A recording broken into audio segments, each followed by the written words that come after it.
The metal boot came down like a hydraulic press, crushing the red and gold breastplate until the arc reactor flickered and died. Sparks showered the concrete floor of the server room, illuminating the monster standing above the fallen hero. Atom Smasher was not a man. He was a walking tank of military-grade chrome, and he was laughing. Underneath the crushing weight, Tony Stark gasped for air, his nanotech bleeding out like liquid mercury that had forgotten how to hold its shape. He had no armor left, no fortune, no Avengers on speed dial. Just a dying mercenary and a gun that wouldn't stop talking. "This is the moment I thought we were dead," a voice whispered in the darkness. V's voice, rough with smoke and exhaustion. "We were just two glitches in the system. A billionaire from another dimension, a suit made of trash, and a city that eats heroes for breakfast. But legends aren't written when the armor is shiny. They are written when the only thing left to burn is your own soul." This is the story of what happens when Tony Stark crashes into Night City with 72 hours to rebuild hope from a pile of scrap. Welcome to KBDC. Can a man who builds the future survive a city trapped in the past? Subscribe now to see the upgrade, because the revolution is just beginning. 72 hours earlier. The Badlands smelled of sulfur and old tires. It was a chemical silence, the kind that hung heavy over the heaps of discarded refuse stretching out toward the horizon. The sky above was a bruised purple bleeding into the jagged neon glow of Night City in the distance. V sat on the hood of the battered Archer Hella, staring at the lights of the skyline. The headache was back. It started at the base of the skull, a dull throb that quickly sharpened into a drill, boring through the brainstem. V popped a jagged pill, dry swallowing it, with a grimace. It didn't stop the pain, but it quieted the ghost. Pathetic. A voice glitched into existence beside V. Johnny Silverhand leaned against the car, his digital form flickering like bad reception. He took a drag from a cigarette that didn't exist. "You're staring at the city like it's gonna apologize. It won't. It just wants to chew you up and spit out the gristle." "Shut up, Johnny," V muttered, rubbing tired eyes. "I'm just waiting for the contact. A simple drop. Easy eddies. Nothing's easy in the dark future, kid. You're dying. I'm the tumor. And we're out here playing fetch for spare parts." The sky tore open. It wasn't a storm. It was a sonic boom that rattled the rusted chassis of the car. V looked up just in time to see a streak of red fire scream across the purple clouds. It didn't move like an aerodyne. It moved like a meteor. The object slammed into the trash dunes a mile east, sending up a mushroom cloud of debris and dust. The shockwave hit them seconds later, knocking the half-lit cigarette out of V's mouth, if it had been real. Johnny whistled a low, static-filled sound. Well, that didn't look like a scheduled landing. V was already sliding into the driver's seat, the engine of the Hella roaring to life with a cough of black smoke. "Salvage," V said, slamming the car into gear. Whatever hit the ground that hard might be worth something. The crash site was a crater of fused glass and burning plastic. The heat was intense enough to singe eyebrows from 20 yards away. V stepped out of the car, hand hovering over the Unity pistol, holstered at the hip. The scanner in V's optic eye whirred, trying to identify the wreckage. Unknown alloy. Unknown energy signature. No match found in database. In the center of the smoking pit lay a man. He wasn't wearing generic corpo suits or scavenger rags. He was encased in a fragmented undersuit of black mesh and hexagonal circuitry, but the armor plating was gone, stripped away by the friction of entry. He wasn't moving. V slid down the side of the crater, boots crunching on glass. "Hey, you alive down there?" The man gasped a desperate, rattling intake of air. His eyes snapped open. They weren't modified with optics. They were brown human and frantic. He tried to sit up, clutching his chest. A triangular device glowed softly under his shirt, flickering with an erratic rhythm. Friday, the man rasped, tapping the side of his head. Status. Where? Where are we? A synthetic voice barely audible leaked from a damaged earpiece. Location unknown, boss. Star charts do not match. Atmosphere is breathable but highly toxic. Nanotech stores are at 0%. Synthesis required. The man slumped back, staring up at the smog-choked sky. Great. 0%. That's a new record. He looked at V, his gaze sharpening instantly. You. Where am I? Is this Jersey, please? Tell me this isn't Jersey. V frowned, keeping the pistol lowered, but ready. You're in the Badlands. Outside Night City. You hit the ground hard, Chumbata. You a corpo Night City. The man sat up, wincing. He looked at the horizon, at the towering monoliths of steel and hologram that pierced the smog. Never heard of it, and I've heard of everything. He tapped the glowing triangle on his chest again. Friday scanned the local networks. Passive only. Don't fry what's left of the processor. Scan initiated, the AI whispered. Suddenly the roar of engines cut through the wind. Not one car, three. Heavy modified trucks with spikes welded to the bumpers and floodlights blindingly bright. Scavs V hissed, grabbing the stranger's arm. We gotta move. Now. The man stumbled to his feet, swaying. Scavengers like raccoons, or the shoot-you-in-the-face kind, the kind that strip you for parts while you're still screaming. V said, dragging him toward the slope of the crater. Move, they didn't make it. The trucks crested the ridge, blocking the exit. 6 figures jumped out, their bodies modified with mismatched rusty cybernetics. Their eyes glowed red in the gloom. One of them, a brute, with a hydraulic claw for a jaw, racked a shotgun. Well, the leader gargled, his voice modulated into a deep bass. Fresh meat fell from the sky. And V the merc, 2 for 1. Tony Stark straightened up. He was swaying, battered and unarmed, but his posture shifted. The arrogance returned, a mask sliding into place. Gentlemen, Tony said, holding up a hand. I assume we can negotiate. I don't have cash, but I have a very expensive watch somewhere in the ionosphere. Grab him, the leader grunted. Cut the tech out of his chest first. Looks like gold. Bad idea, Tony muttered. He glanced at V. I need a battery. Anything with a charge. V fired 2 shots, taking one scav in the knee, but they were pinned. I'm a little busy. The arm, Tony pointed to a severed cyber arm, lying in the trash heap near V's feet, a discarded piece of junk metal with exposed wiring. Throw me the arm. V didn't ask questions. V kicked the heavy metal limb into the air. Tony caught it with his left hand. In one fluid motion, Tony ripped a bundle of wires from his own wrist cuff and jammed them into the exposed port of the severed cyberarm. Friday, reroute all auxiliary power. Bypass the safety. Dump it all into the capacitor. Boss, that is unstable, the AI warned. Story of my life. The scav leader charged, the shotgun raising. Tony leveled the severed arm like a cannon. The junk metal began to whine, a high-pitched scream of overloading electronics. Blue light leaked from the seams of the arm, blindingly bright. Crack, coom. A beam of raw, unrefined repulsor energy exploded from the palm of the severed arm. It wasn't the clean, focused beam of Iron Man. It was a jagged, lightning-like discharge. It hit the lead truck, blowing the engine block clean out the back and flipping the vehicle into the air. The shockwave knocked the other scavs off their feet.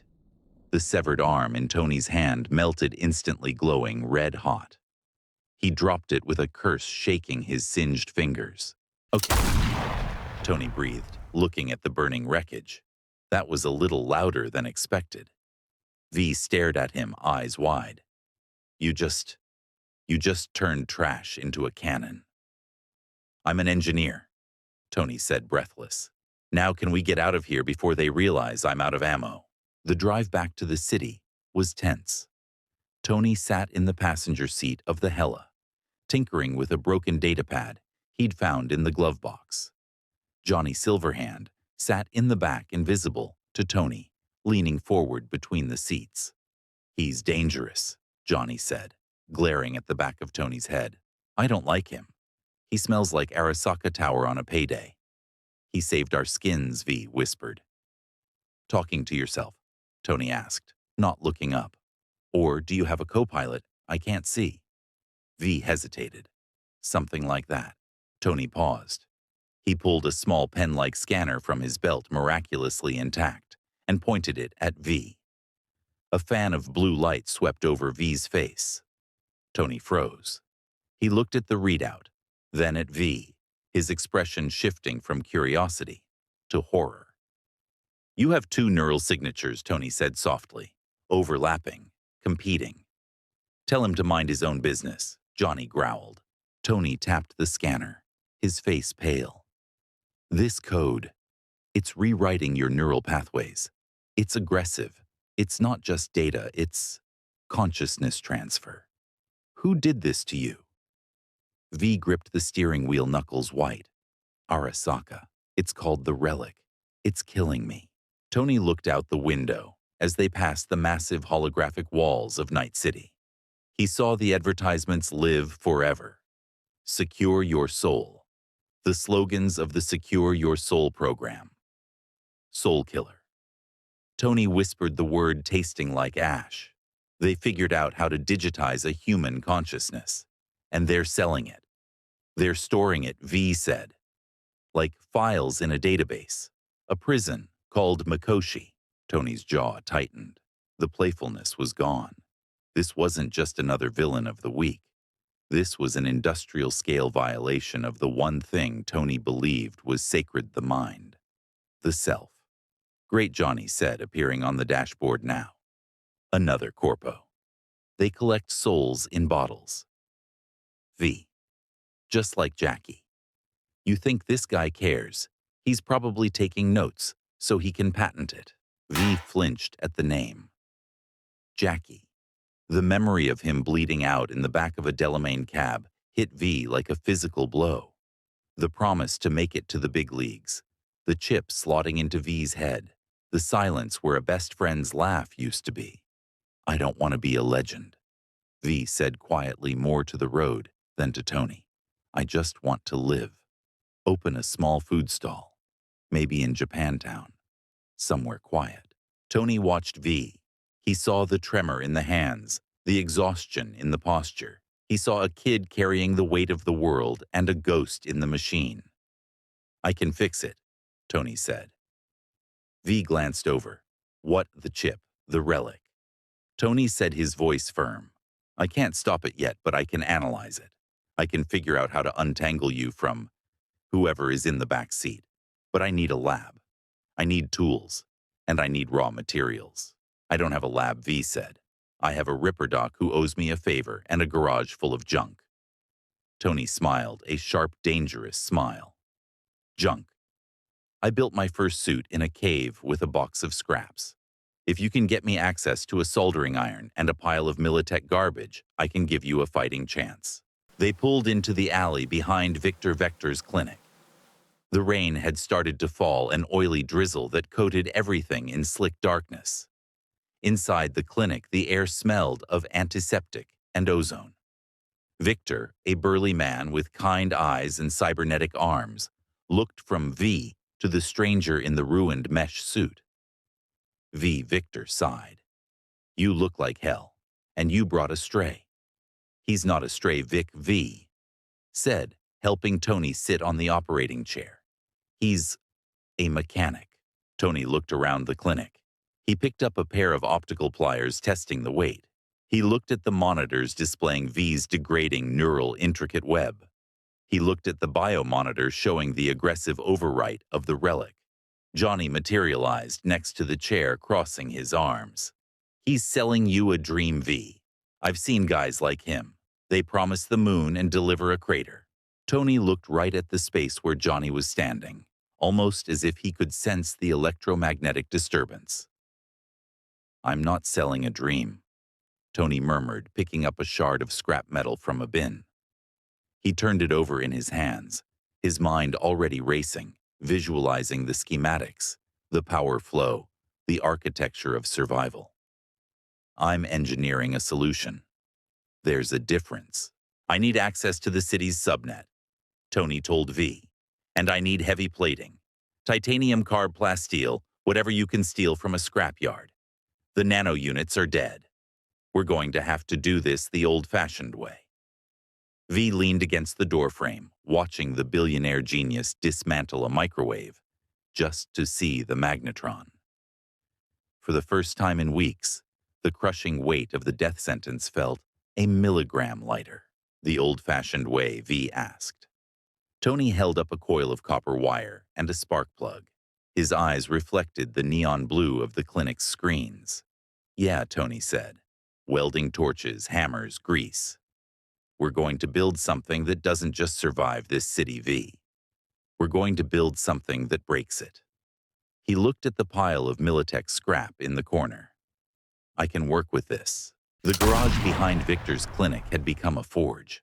For 12 hours, the air had been thick with the smell of burning ozone and grinding metal. It wasn't the sterile white room manufacturing of Stark Industries. This was dirty, desperate engineering. V sat on a stack of tires, watching the billionaire work. Tony Stark had stripped off his ruined undersuit to the waist, his chest glowing with the soft blue rhythm of the unibeam sweat streaking through the grease on his skin. He was moving with a manic energy welding plates of stolen Militech cargo loader armor onto a chassis that looked less like a suit and more like a walking tank. It's ugly, V said, tossing an empty nutrient pouch into a bin. It's industrial chic, Tony corrected, not looking up from the welding torch. Sparks cascaded over his safety goggles. And it's not designed to look good on a magazine cover. It's designed to walk through a wall. He killed the torch. The suit stood in the center of the room, suspended by heavy chains.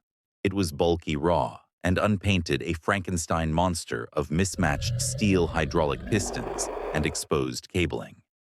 The chest piece was a reinforced slab of carb plasteel, salvaged from a crashed AV, with a circular hole cut for the arc reactor. Friday, Tony said, wiping his forehead with a rag. Run the diagnostic on the servos. Hydraulics at 80% efficiency.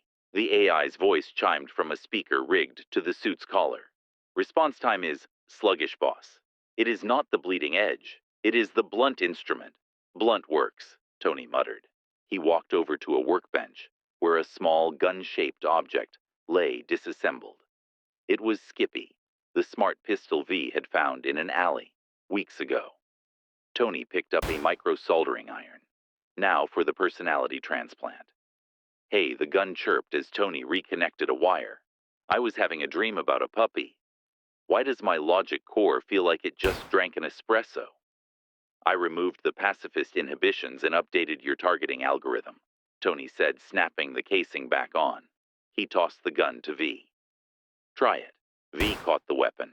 Skippy, you good user. Unknown, Skippy said, then paused. Correction. User genius detected in vicinity. Lethal mode unlocked. Headshot proficiency increased by 400%. Let's murderize some bad guys. V looked at the gun, then at Tony. You made him polite but deadly efficiency, Tony said, turning back to the suit. Now help me with the greaves. The weight distribution is off. As V moved to lift a heavy plating sheet, the air in the garage shimmered. Johnny Silverhand materialized, leaning against the unfinished suit, his silver arm crossed over his chest. He looked at the armor with disgust.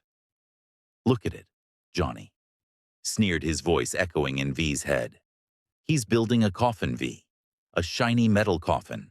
This guy is everything wrong with the world. Tech power ego. He thinks he can hammer the world into shape. V grunted under the weight of the metal plate. He's helping us, Johnny. Is he? Johnny walked through the suit, his ghost eyes locking onto Tony. Ask him about his past, V. Ask the Merchant of Death how many people burned because of weapons with his name on them. He's not a hero. He's just a corpo with a guilty conscience. V bolted the plate into place, the impact wrench screaming. Tony. Tony looked up, sensing the shift in the room. Yeah, Johnny says you're a war criminal, V said bluntly. Says you signed your name on bombs. The garage went quiet. The hum of the ventilation fan seemed to get louder. Tony set down the wrench. He didn't get angry. He didn't deflect. He walked over to a bucket of water and washed the grease from his hands, the water turning black. He's right, Tony said softly. Johnny blinked, surprised by the admission. Tony dried his hands and leaned against the workbench, looking at the raw steel of the Mark NC suit. I used to build things that killed people I never met from miles away. I thought I was protecting the future. I was just selling it to the highest bidder. He looked up, his eyes meeting V's. That's why I stopped building bombs. And that's why I built the suit. I signed my name on the destruction. Now I sign my name on the shields. If I'm going to fight, I'm going to be the one taking the hit. Silence stretched between them. Johnny stared at Tony. For a moment, the sneer vanished. The rocker boy looked at the billionaire, seeing the scars, not just physical, but the weight carried in the shoulders. Huh, Johnny, muttered the glitch in his voice, smoothing out. At least he owns it. Saburo Arasaka would never admit he's a monster. Friday, Tony said, breaking the tension. It's time to ring the doorbell. Sir, we need to draw them out. We can't sneak into Mikoshi if we don't know where the access points are. We need to make Arasaka panic. Panic makes people sloppy. Tony walked to a computer terminal he had rigged up to the city's subnet. I'm going to hijack their ad space. V stepped forward, alarmed. Tony, wait. If you hack the Arasaka feed, they'll trace it. They'll know exactly where we are. That's the point. Tony said, his fingers flying across the keyboard. I'm not hiding anymore. He hit enter. Across Night City, the massive holographic billboards shifted. The geisha eating noodles, the ads for organic apples, the news feeds, they all flickered and died. In their place, a simple, stark symbol appeared. A stylized Iron Man helmet drawn in rough red pixels. A voice broadcast over the city, overriding every speaker, every radio, every cyberdeck. Attention, Arasaka. This is Tony Stark. You have something of mine. A concept.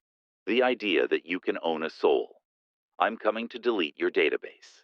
Consider this your 2-minute warning. V stared at the screen. You just kicked the hornet's nest. I kicked the whole tree, Tony corrected. He turned to the suit. Suit up. We've got company. It didn't take 2 minutes. It took 90 seconds. The ground shook. Outside the garage, the alleyway erupted in light as heavy floodlights cut through the rain. The screech of metal on asphalt tore through the air. Hostiles detected, FRIDAY announced. Arasaka Heavy Response Team. 3 Centaur-class mechs, 24 infantry. Get behind me, Tony commanded as the garage door blew inward. The explosion shredded the metal shutter, sending shrapnel flying. V dove behind a heavy workbench, activating the arm-mounted projectile launcher. Smoke filled the room. Through the haze, the massive silhouette of an Arasaka Centaur mech stepped in. It was 12 feet of military polymer, its Gatling gun spinning up. Target identified. The mech boomed. Terminate. The mech opened fire. The Gatling gun roared, tearing apart the equipment, the tools, the walls. Then a metallic clang reverberated through the garage. The Mark NC stepped out of the shadows. It was slow, heavy, every step shaking the concrete floor. The bullets pinged harmlessly off the thick, unpainted cargo plate chest. Tony didn't have flight stabilizers. He had hydraulic pistons. He didn't have repulsors. He had torque. Tony caught the barrel of the mech's Gatling gun with one massive clawed hand. The servos whined a sound like a dying turbine. My turn, Tony's voice boomed from external speakers, distorted and deep. He twisted. The metal of the gun barrel shrieked and snapped. Tony stepped in, driving a pneumatic punch into the mech's central sensor array. The impact was visceral metal, crunching on metal oil spurting like blood. The Centaur mech toppled backward, crushing the infantry behind it. V move, Tony shouted. They spilled out into the alley. It was a kill zone. Two more Centaur mechs stood at the end of the street, flanked by soldiers. Missiles hissed from the shoulder launchers of the rear mech. Incoming V screamed. Friday rearranged the photons, Tony yelled. He raised his left arm. He hadn't just built armor. He had hacked the environment. He pointed at the massive holographic billboard above the alley, an advertisement for Chromanticore soda, featuring a giant glowing purple can. The hologram didn't just flicker, it solidified. Tony's interface seized control of the hard light projectors lining the street. The purple light of the advertisement condensed the photons packing together until they formed a shimmering, translucent barrier. The missiles slammed into the giant soda can. Boom, boom, boom. The explosions rippled across the hard light surface, harmlessly dissipating. The soldiers paused, stunned. They were shooting at a commercial that had just become a wall. Hard light. Tony panted inside the suit, the heat rising. Primitive, but effective. He dropped the shield and charged. The Mark NC couldn't fly, so it ran like a linebacker. Tony plowed through the smoke shoulder, checking the second mech into a brick wall. The building shook, dust raining down. He wasn't fighting with finesse. He was fighting with mass. He ripped a lamppost out of the concrete and swung it like a baseball bat, sweeping 3 soldiers off their feet. V was moving in his wake, Skippy singing a cheerful tune with every lethal shot. Bad guy down fun, but the suit was taking a beating. Armor plates were dented. Hydraulic fluid was leaking from the left knee. The third mech locked onto a group of civilians cowering in a noodle shop storefront. The pilot raised a rocket launcher. No V shouted too far away to stop it. Tony saw it. He didn't have time to hack. He didn't have time to calculate. He fired the jump jet's crude methane thrusters, welded to his calves. The suit launched sideways, not gracefully but violently. Tony landed between the mech and the civilians just as the rocket fired. He caught the warhead. It wasn't a catch, it was a collision. The rocket detonated against the Mark NC's chest plate. The explosion engulfed Tony in a ball of fire. The force threw him back, slamming him into the noodle shop's facade. Silence followed the blast. The smoke cleared. Tony was still standing. The chest plate was black and glowing cherry red. The arc reactor flickered wildly. But the civilians behind him were untouched. Tony groaned, the sound amplified by the suit's speakers. He looked at the mech pilot, who was frantically trying to reload. "Is that all you got?" Tony growled. He raised his right arm. The repulsor was a modified microwave emitter channeled through a focusing lens. He fired. An invisible beam of concentrated heat cooked the mech's ammunition instantly. The mech exploded from the inside out, a catastrophic failure of its own ordnance. The remaining soldiers routed, disappearing into the dark alleys. Tony stood amidst the wreckage, steam hissing from the joints of his suit. The neon sign of the noodle shop buzzed overhead, reflecting off the scorched, unpainted steel of his shoulders. He looked like a guardian demon of the industrial age. V holstered Skippy and walked over, kicking a piece of debris aside. The adrenaline was fading, replaced by the familiar ache of the relic. "You're crazy," V said, breathless. "You actually caught a rocket." The faceplate of the Mark NC suit hissed open. Tony's face was covered in sweat and soot. He looked exhausted, but his eyes were bright, manic, with the high of survival. "I didn't catch it," Tony wheezed. "I just aggressively intercepted it." He stumbled, the suit's weight suddenly too much. V caught his arm, steadying him. They sat down on the curb, the ruined mech burning in front of them. V reached into a pocket and pulled out a bottle of synthetic water. V cracked the seal and handed it to Tony. "Here," V said. "Hydrate. You look like you're about to rust." Tony took the bottle, his metal gauntlet clinking against the plastic. He took a long drink, wiping his mouth with the back of his hand. "Not bad," Tony said, looking at the water. "Tastes like recycled disappointment." It's Night City, Tap V, said a small, genuine smile, touching their lips. Best you're gonna get. Not bad for garbage, Tony corrected, patting the scorched metal of his leg. Johnny appeared, sitting on top of the burning mech wreckage. He looked down at Tony, then at V. He didn't say anything snarky. He just adjusted his sunglasses. The subnet data came through during the hack, Tony said, his voice serious again. I know where Mikoshi is, and I know why the signal is so strong. Why? V asked. Because they aren't just storing souls, V, Tony said, staring into the fire.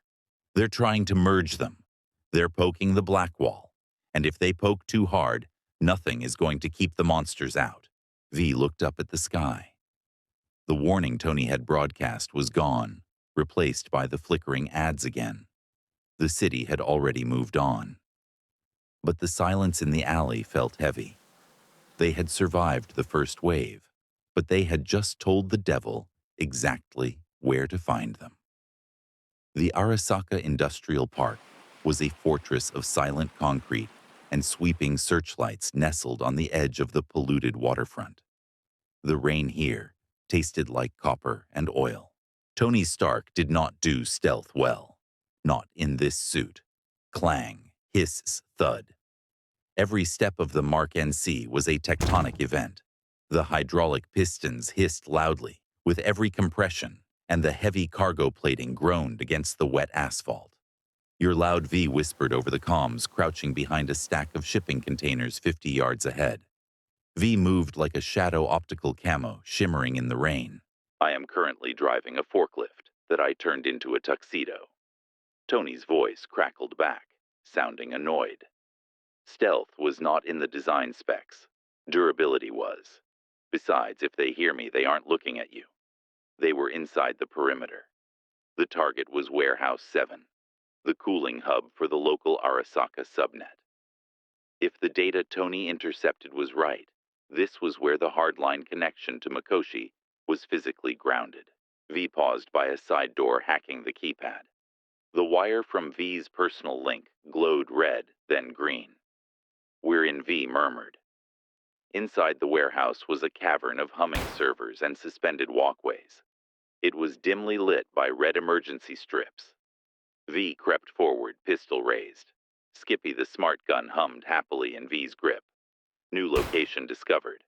Skippy chirped, his volume uncomfortably high. Warehouse probability of finding rats, 88%. Probability of finding bad guys, 99%. Shh. V hissed, tapping the gun's casing. Skippy mute mode. Muting fun mode. Skippy replied sullenly. V stopped near a cooling fan, catching breath. The stress of the infiltration was wearing thin. Skippy, do you ever worry about what you are? Just a tool, just code. Tony was catching up, his heavy footsteps echoing distantly. But V looked down at the gun. Philosophical query detected, Skippy replied. His holographic avatar, a simple bullet with a smiley face, bobbed. I am a tool, but tools have purpose. My purpose was to maim. Now my purpose is to protect user V. Is that not an upgrade? V blinked. Yeah, I guess it is. Stark recompiled his logic core, Johnny Silverhand said, leaning against a server rack. He looked bored, but his eyes were scanning the catwalks above. Gave the little murder Tamagotchi a conscience. Cute. Movement FRIDAY's voice cut through the comms. Thermal spike, 12 o'clock, high. Tony stomped into the main aisle, looking up. The Mark NC's headlamp cut through the gloom. Show yourself. From the shadows of the rafters, a figure dropped. It wasn't a soldier. It was a blur. Oda Sandayu landed silently in front of Tony. He was Arasaka's Grim Reaper, sleek, armored in ceremonial crimson and black, his face hidden behind a glowing red tech mask.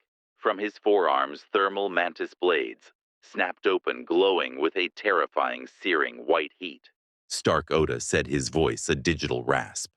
You are an error, and you're violating several safety protocols with those knives, Tony quipped, raising his gauntlets. Oda didn't laugh. He vanished. The Sandavistan speed implant kicked in. To V, Oda became a streak of red light, To Tony, he was a sensor ghost. Slash. Oda appeared instantly at Tony's flank. The thermal blades carved through the thick cargo plating of the Mark NC's thigh like a hot knife through butter. Hydraulic fluid sprayed out in a high-pressure jet. Warning. FRIDAY screamed. Mobility compromised. Tony swung a massive backhand, but Oda was already gone, ducking under the blow and slashing across the suit's midsection. Sparks showered the floor. The Mark NC was too slow. It was a tank fighting a hummingbird. I can't track him," Tony shouted, firing the repulsor wildly. The blue beam scorched the wall, missing Oda by feet. Oda realized the big suit was durable but clumsy. He turned his head, the red mask locking onto V. "Eliminate the accomplice," Oda stated. He charged V raised Skippy, firing a burst of smart bullets. Bad guy, bad guy. But Oda deflected them with a whirlwind of blade strikes, closing the distance in a heartbeat. V scrambled back, tripping over a cable. The red blades raised for the killing blow. Left duck, now. The voice wasn't Tony's. It was Johnny's screaming in V's skull with a ferocity that drowned out the fear. V didn't think. V obeyed the ghost. V rolled left a split second before the thermal blade gouged a trench in the concrete where V's head had been. Roll kicked the knee. "He's overextended," Johnny barked, standing right next to Oda, pointing at the gap in the assassin's stance. V kicked out boot, connecting with Oda's shin. It didn't hurt the armored assassin, but it broke his rhythm. Oda stumbled. "Tony, 11 o'clock, V screamed. Tony didn't hesitate. He trusted the call. He swiveled the torso of the Mark NC, ignoring the screaming metal of his damaged leg, and fired the repulsor gauntlet blindly at the coordinates. Boom! The blast caught Oda in the chest, lifting him off his feet and hurling him backward into a stack of server banks. The servers exploded in a shower of sparks and glass. Oda hit the ground, his thermal blades flickering. He tried to rise, but the damage to his internal systems was severe. He glared at them, then activated his optical camouflage, dissolving into shimmering air. Retreating FRIDAY confirmed. The silence that followed was heavy. The warehouse smelled of burnt plastic and hydraulic fluid. V sat on the floor chest, heaving. "We're alive." Johnny stood over V, looking down. He adjusted his sunglasses, hiding his eyes. "Don't get used to it." Johnny grumbled, his voice rough. "I just hate Oda more than I hate you. Guy's a preening peacock." V smiled weakly. "Thanks, Johnny." Yeah. Just get the data before the rest of the cavalry shows up." Tony limped over the left leg of the suit, dragging with a metallic screech. "That was close. I need better servos, or a neural interface that doesn't lag." He looked at V. "You moved before he struck. Good reflexes." "Had a spotter," V said, tapping the temple. Tony paused, looking at the empty air where Johnny stood. He gave a small, respectful nod to the ghost he couldn't see. They reached the main terminal. Tony jacked the suit directly into the port. FRIDAY, download everything, and keep the firewall up. The screens lit up. Walls of code cascaded down, red and black. Tony watched the data stream, his eyes widening behind the faceplate. "My God," Tony whispered. "What is it?" V asked, standing up and peering at the screen. "It's not just a prison," Tony said, pointing to a swirling graphic that looked like a storm wall. "Mikoshi isn't just storing the engrams, it's processing them. They're using the combined processing power of thousands of trapped human minds to run an algorithm." "What algorithm?" "A breach key." Tony said, his voice cold. "They're trying to crack the Blackwall. They want to harness the rogue AIs from the old net. They think they can control them, use them as weapons." The Blackwall Johnny stepped closer to the screen, horror dawning on his digital face. "Those idiots. That's not a door you open. That's a dam you pray never breaks." "If they succeed," Tony said, unplugging the jack, "it's not just Night City that falls. It's everything connected to a network. Global infrastructure collapse. Nuclear launches. Chaos. The Mark NC suit groaned, a warning light pulsing on the collar. Boss FRIDAY warned. Suit integrity is at 18%. Hydraulic fluid is critical. Power reserves are draining fast. We cannot sustain another engagement. Tony looked at the suit's arm. The metal was scorched, the wiring exposed. It was falling apart.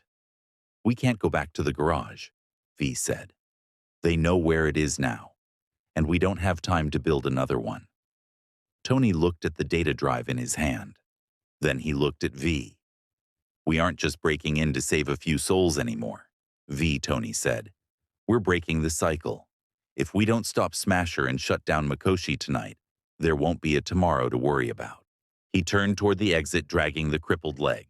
Where are we going? V asked. Arasaka Tower, Tony said. The front door. If you're still listening, you're in the fight. And if you're still listening, you're in the fight now. The odds are bad. The suit is broken, and the boss level is waiting. Ow. The odds are bad. The suit is broken, and the boss level is waiting. Make sure you're subscribed, because the next act is going to hit harder than a gravity hammer. They walked out into the rain.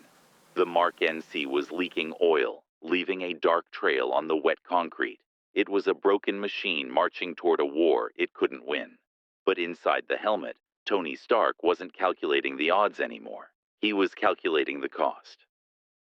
Tony said over the comms as they reached the Hella. Drive fast. I'll need 5 minutes to reroute power from life support to the weapons systems. Life support, V asked, starting the engine. Overrated, Tony said. Let's go. The wind at 2,000 feet was a physical force screaming against the jagged metal of the Mark NC suit. Night City spread out below them like a circuit board on fire, a grid of neon violence and apathy. Tony Stark was not flying. He was falling with style, thrusters at maximum. Tony yelled over the roar of the wind.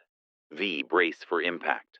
We're aiming for the executive terrace, V, clinging to the reinforced handle, welded to the suit's back, squeezed eyes shut. You call this a plan. I call it a dynamic entry. The methane jump jets on the suit's calves sputtered, coughing blue flame. They weren't designed for sustained flight. They were designed for short hops. They were burning out. Fuel critical, FRIDAY warned, initiating braking sequence. They slammed into the polished marble of the Arasaka Tower terrace. It wasn't a landing. It was a cratering. The suit skidded across the wet stone, tearing up ornamental gardens and smashing through a glass sculpture of a dragon. They came to a halt inches from the heavy blast doors of the upper atrium. Steam hissed from the suit's vents. Tony groaned, the sound distorted by the damaged vocalizer. Any landing you can walk away from is a miracle. V finished sliding off the suit's back and drawing Skippy. We're here. Mikoshi access is 2 floors down. The server room. Let's knock, Tony said. He didn't bother with the keypad. He grabbed the blast doors with both hands, the hydraulic servos screaming in protest, and ripped them off their hinges. They stepped into the silence of Arasaka Tower. It was sterile, cold, and quiet. Too quiet. The hallways were empty. No guards, no alarms. Just the soft hum of the building's reactor. I don't like this, Johnny said, flickering into existence ahead of them. He looked agitated, pacing back and forth. This smells like a setup. Saka doesn't leave the front door open unless they want you to walk into the grinder. We don't have a choice, Tony said, limping forward. The left leg of the suit was dragging badly now. The knee joint fused from the Oda fight. Friday scanned for heat signatures. Interference FRIDAY, replied, her voice trembling with a digital glitch. Sir, the interference is massive. It is not encryption. It is screaming. They reached the server room. It was a cavernous space filled with towering black monoliths, the server banks holding the digitized souls of the Secure Your Soul program. In the center of the room, bathing in the red light of the emergency strips, stood a figure. He was massive, a cyborg colossus. His body was almost entirely machine, a sleek, devastating frame of military-grade composite armor. Atom Smasher. He turned slowly, his optical sensors glowing a piercing red. Stark Smasher rumbled. His voice sounded like grinding stones. And the thief. You actually came. I like to keep my appointments, Tony said, stepping forward. He charged the repulsor gauntlet, the capacitor whining high and thin. We're here for the keys, Smasher. Hand them over and I won't turn you into a toaster. Smasher laughed. It was a hollow metallic sound. You think you are a threat? Look at you. You are wearing garbage. You are scrap metal pretending to be a god. And you, Tony shot back, are a human pretending to be a tank. Bad trade. Die, Smasher said. He moved. It wasn't like fighting Oda. Oda was fast. Smasher was an avalanche. He crossed the room in a blur of heavy metal and slammed into Tony. Crunch. The impact lifted the 1-ton Mark NC suit into the air and hurled it across the room. Tony crashed into a server bank, shattering it. Sparks rained down. Boss structural integrity compromised, chest plate critical. Tony tried to stand, but Smasher was there. The cyborg grabbed the Mark NC by the throat and lifted him up. Is this the Iron Man? Smasher mocked. He squeezed. The metal of the neck guard began to buckle. Soft. Weak. V now, Tony choked out. V popped out from behind a pillar, leveling Skippy. Eat lead, ugly, bam, bam, bam. The smart bullets sought the weak points in Smasher's armor joints, sensors, neck cables. But they just sparked and ricocheted. Smasher didn't even flinch. He backhanded the air without looking, the shockwave of his movement knocking V off balance. Then he turned his attention back to Tony. Smasher grabbed the Mark NC's right arm, the weaponized gauntlet. No, Tony gritted out, firing the repulsor point blank into Smasher's chest. The beam scorched the black armor, but Smasher just roared. With a sickening screech of tearing metal, Smasher ripped the arm off the suit. Wires snapped. Hydraulic fluid sprayed like arterial blood. Tony screamed. The feedback loop in the neural interface blinded him with white-hot pain. Smasher tossed the severed limb aside like a dry twig. Garbage, Smasher spat. He kicked Tony in the chest, sending him sliding across the floor to the edge of the central platform. Tony lay there, the suit sparking, the HUD flickering and dying. He couldn't move. The power couplings were severed. He was trapped in a dead metal coffin. Sir Friday's voice was a whisper, now terrified. The Blackwall. It is open. The screen surrounding the room turned from Arasaka red to a static-filled abyssal black. Strange, distorted faces began to push against the glass of the monitors. Screams echoed in the room, not audio, but digital, vibrating in their teeth. They are not codes, Friday said. They are ghosts. V crawled across the floor, vision blurring. The relic malfunctioned violently. V coughed, tasting blood. Tony, V whispered. Johnny Silverhand stood over V, looking at the scene. He looked at Smasher, the monster who had killed him 50 years ago. Then he looked at Tony Stark, battered, bleeding, stripped of his weapon, lying in a pile of trash. And Tony was still moving. Inside the crushed helmet, Tony was blinking blood out of his eyes. His fingers were twitching, tapping against the inside of the thigh plate. He wasn't twitching from pain. He was typing. Friday. Tony whispered, his voice broken. Reroute. Reroute everything to the synthesis matrix. I am afraid, the AI whispered. So am I. Tony rasped. Let's be afraid later. Johnny watched him. The cynicism faded from the rocker boy's face. He saw the sheer stubborn refusal to accept defeat. He's crazy, Johnny murmured to V, his voice filled with a strange new respect. He's completely out of his mind. But he's the kind of crazy this city needs. Smasher walked over to Tony. The floor shook with each step. He loomed over the fallen Avenger, casting a long, jagged shadow. We were back at the beginning. The hook, the cold open. Smasher raised his heavy metal boot, poised to crush the helmet like a soda can. This is the moment I thought we were dead. V's internal monologue echoed, fading into the static. Game over. Smasher looked down, his red eyes burning. Any last words, me? Tony stopped typing. He looked up through the cracked faceplate. He didn't beg. He grinned, teeth red with blood. Yeah, Tony whispered.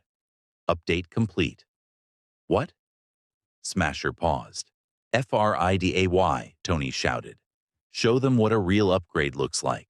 Synthesis complete, the AI announced. Her voice was no longer glitching. It was clear, powerful, resonant, bleeding edge online.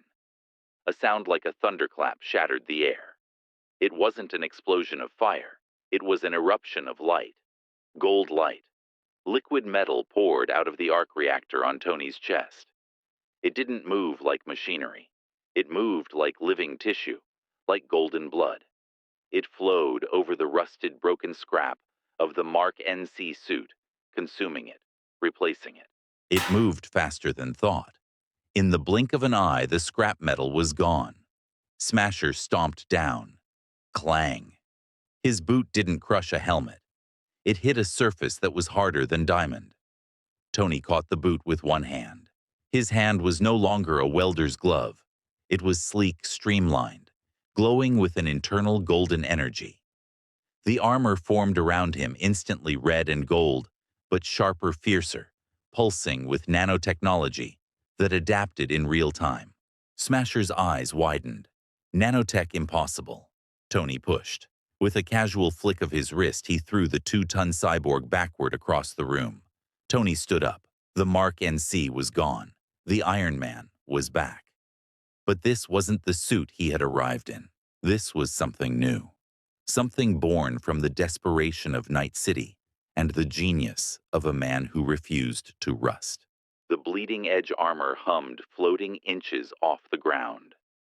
V watched vision clearing as the golden light flooded the room. The pain in V's head receded, pushed back by the sheer awe of the sight.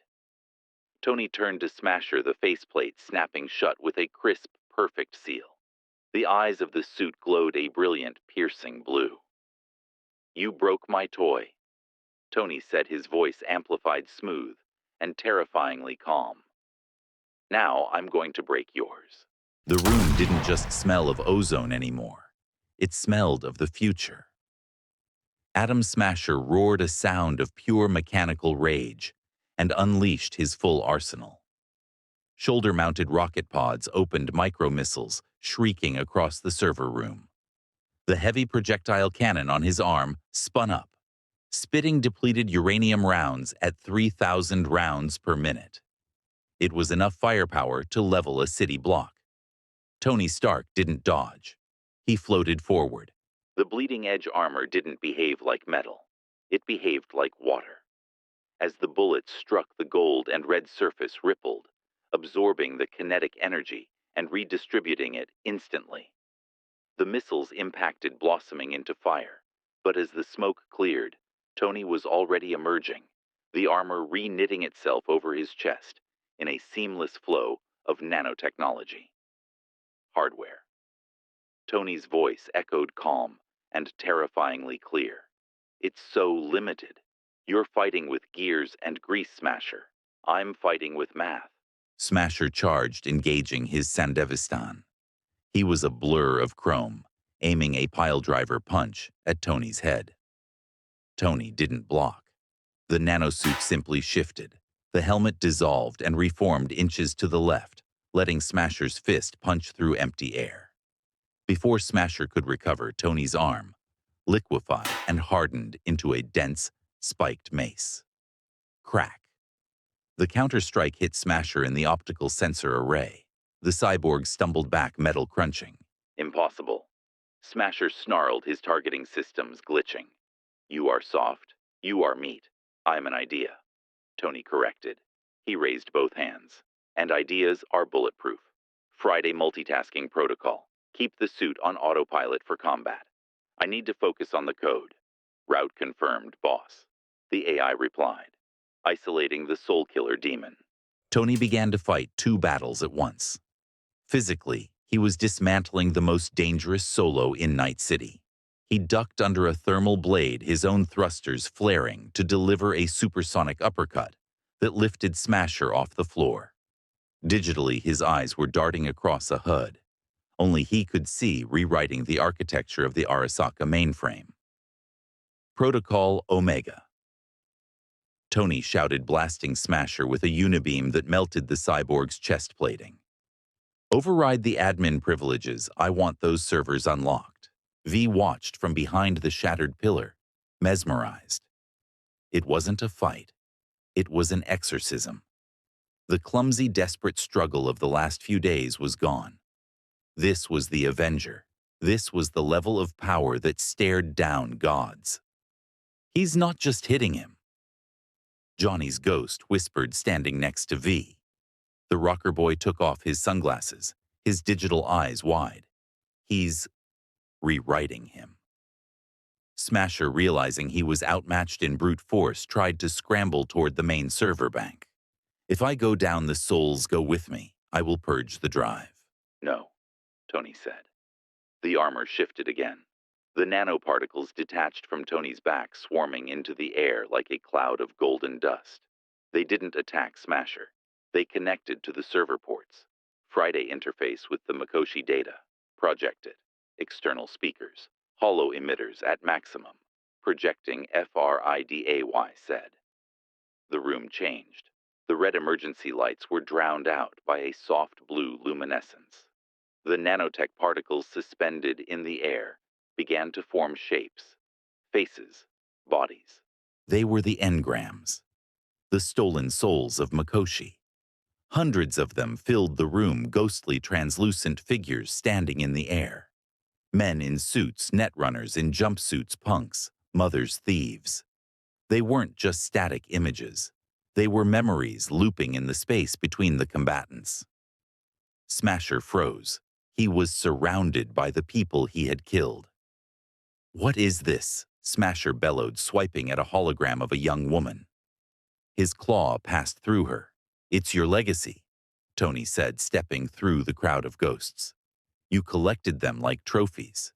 You thought they were just data. But data remembers. Tony clenched his fist. The ghosts seemed to turn, staring at Smasher. The psychological weight of it hit the cyborg. For the first time, the monster hesitated. You traded your humanity for hardware, Tony said, stopping inches from Smasher. The faceplate retracted, showing Tony's human eyes burning with judgment. Bad trade. Smasher screamed and lunged, a desperate, flailing strike. Tony caught Smasher's wrists.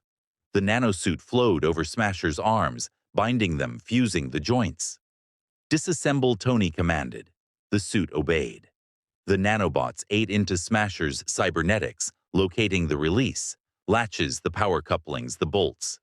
In seconds, Smasher's arms fell off. Then his legs. Then the heavy armor plating on his torso. It wasn't a kill. It was a dismantling. Smasher crashed to the floor, reduced to a torso, and a head leaking fluid and sparking helplessly. The invincible dragon of Arasaka was just a nugget of meat and metal on the cold floor. Tony didn't look at him again. He looked at the screens. The Blackwall was still screaming. The digital abyss was widening, red lightning arcing from the monitors to the server banks. The dam is breaking, V shouted, stumbling forward. Tony, the AIs. I'm going in, Tony said. The suit sealed up again. V, guard the body. Don't let him reboot. Tony placed his hand on the main server terminal. The nanotech spiked into the port. Diving. The world dissolved. Tony wasn't in the room anymore. He was in the net. It was a landscape of geometric abstraction, a horizon of neon grids and towering data spires. But the sky was wrong. The sky was a wall of black static, shifting and roaring like a living ocean. Tentacles of red code were lashing out, trying to pull the spires down. And standing on the edge of the digital cliff was Johnny Silverhand. The rocker boy looked different here. Sharper, higher resolution. He was holding his Malorian pistol, staring at the approaching wall of doom. "You're late," Stark Johnny said without turning around. "End of the world is starting." Tony materialized beside him. In the net, he wasn't wearing the armor. He was wearing a simple suit, tailored and sharp. He looked at the Blackwall. "It's not the end," Tony said. "It's a patch job." He raised his hand. The code flowed from his fingertips, complex streams of gold syntax that flew toward the Blackwall. It was a repair algorithm, weaving the digital fabric back together, reinforcing the ice, pushing the rogue AIs back into the deep. "You're good," Johnny admitted, watching the wall stabilize. "Better than Alt. Better than anyone I've seen." "I learn fast," Tony said. He turned to Johnny. "Now about you." Johnny stiffened. "Here it comes. The deletion. I'm just a virus to you, right?" Tony shook his head. "To Arasaka, you're property. To the system, you're a glitch. But I don't work for the system." Tony waved his hand, and a window materialized in the air between them. It showed two paths. Path A, I delete you. You cease to exist. V lives, but a part of them dies with you. Johnny scoffed. And Path B, Path B. Tony said, I upload you to a blank slate, a separate partition. I detach you from V's neural network, but I don't wipe you. You get stored on a secure drive. A second chance. You can exist in the net, or we can find you a body, a synth frame. But there's a condition. Condition: no nukes, Tony said sternly. No killing innocents to make a point. You want to burn the system? Fine. Burn it with truth. Burn it with art. But you stop being a terrorist. Johnny looked at the golden code, then back at the Blackwall, and finally at Tony. He adjusted his sunglasses. A smirk tugged at the corner of his mouth. You're a Boy Scout, Stark Johnny said. But I guess I'm tired of being dead. Is that a yes? Yeah, Johnny said. Fine, but I'm keeping the sunglasses and the guitar. Deal. Tony snapped his fingers. The world turned white. Back in the server room, the screens flashed once a blinding gold light, and then went dark. The screaming stopped. The red lightning vanished. The heavy silence of the tower returned, broken only by the whimpering of the dismantled atom smasher. The nanotech retracted from the console. Tony stepped back, the helmet peeling away, to reveal a face drenched in sweat, but victorious. Friday, Tony asked. Blackwall sealed, Boss FRIDAY reported. Protocol Soulkiller neutralized. All engrams have been partitioned and encrypted. They are safe. They are free. V slid down the wall, the headache finally truly gone. The biomonitor on V's wrist chirped. The red line of the relic malfunction turned green. Quiet, V whispered, touching the temple. It's quiet. Tony walked over and offered a metal hand to the merc. We did it, kid. Tony said, a tired smile breaking through. We saved the city, or at least, we kept it from falling off the edge. Watson used to be a graveyard of flickering sodium bulbs and shadows where things with teeth waited. But tonight, the slums of Kabuki Market were bathed in a new kind of light. It wasn't the harsh, strobe flash neon of the corporations. It wasn't the aggressive red of Arasaka or the sterile blue of Militech. It was a warm, steady golden hum. In the center of the old district, grafted onto the ruins of a collapsed power station, sat the gift. It was a macro-scale arc reactor, 3 stories tall, pulsing with a silent, limitless energy. Tony Stark hadn't just beaten the bad guy. He had rewired the grid. For the first time in history, the poorest district in Night City had free, clean power. The shadows had nowhere left to hide. 3 weeks had passed since the fall of Arasaka Tower. The impact was seismic. When Tony Stark purged the Mikoshi servers, he didn't just free the souls. He triggered a cascading financial collapse of the Arasaka Corporation. Their stock plummeted when the truth about the Secure Your Soul program leaked that it was a prison, not a paradise. The board was in shambles. The grip of the megacorp on the city had loosened just enough for the people to breathe. But V wasn't thinking about stock prices or revolutions. V was thinking about onions. The small food stall was tucked into a corner of the market, under the warm glow of the new reactor. It was humble, just a counter, a grill, and 4 stools.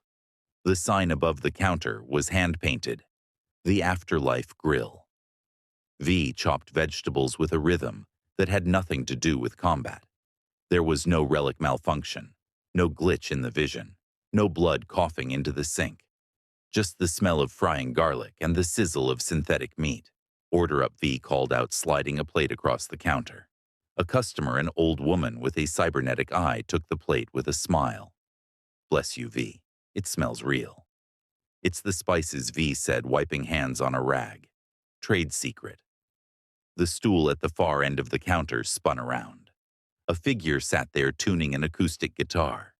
He wasn't a ghost anymore. He was chrome and carbon fiber. Johnny Silverhand sat in a high-end synth frame body. It was sleek, industrial, and painted a matte black, but the left arm was pure polished silver.